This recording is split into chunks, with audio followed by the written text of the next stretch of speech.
Friends, pro kabaddi season 12 Telugu Titans team day 1 ఆక్షన్లో కొన్న players ఎవరెవరు అనేది ఈ వీడియోలో ఫుల్ క్లారిటీగా తెలుసుకోబోతున్నాం. నిజంగా ఈ వీడియో చాలా ఇంట్రెస్టింగ్గా ఉంటుంది కాబట్టి ముఖ్యంగా pro kabaddi season 12 fantastic updates కోసం అయితే ఇప్పుడు మన ఛానల్ అయితే సబ్స్క్రైబ్ చేసుకోండి. అలాగే మన ఇన్స్టాగ్రామ్ అకౌంట్ అయితే ఫాలో అవ్వండి ఫ్రెండ్స్, ఎందుకంటే డేట్కు సంబంధించిన ప్రతి చిన్న అప్డేట్ కూడా నేను అక్కడ కవర్ చేస్తాను.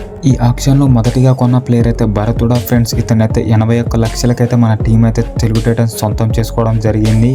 ఇతడి అడ్వాంటేజ్ ఏంటంటే రెండు సైడ్లో రైడింగ్ చేయగలడు. అలాగే ఇతడితో పాటు అయితే శివం షిండేని కూడా కొనడం జరిగింది. ఇతడికైతే 80 లక్షలతోనైతే తనైతే కొనడం జరిగింది ఫ్రెండ్స్. ఇదైతే నిజంగా మ్యాసు బై అనేది చెప్పుకోవాలి, ఎందుకంటే మన టీంకి ఒక రైట్ కార్నర్ డిఫెండర్ అయితే ఎప్పటి నుంచో కొరతగా ఉంది గత సీజన్ నుండి.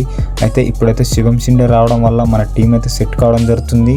నేను ఆల్రెడీ ఇన్స్టాగ్రామ్లో కూడా మనకి చాలా మందికి కూడా చెప్పడం జరిగింది, ఈసారి 99% శుభం షిండే మన టీంలోకి వస్తాడని. అలాగే తెలుగు టైటన్స్ కెప్టెన్ అయిన విజయ్ మాలిక్ అయితే 51,50,00,000కైతే మళ్ళీ ఇతనైతే ఎఫ్బిఎం కార్డు ద్వారా అయితే ఒక సీజన్ వరకు అయితే మళ్ళీ బైబ్యాక్ అయితే చేయడం జరిగింది ఫ్రెండ్స్.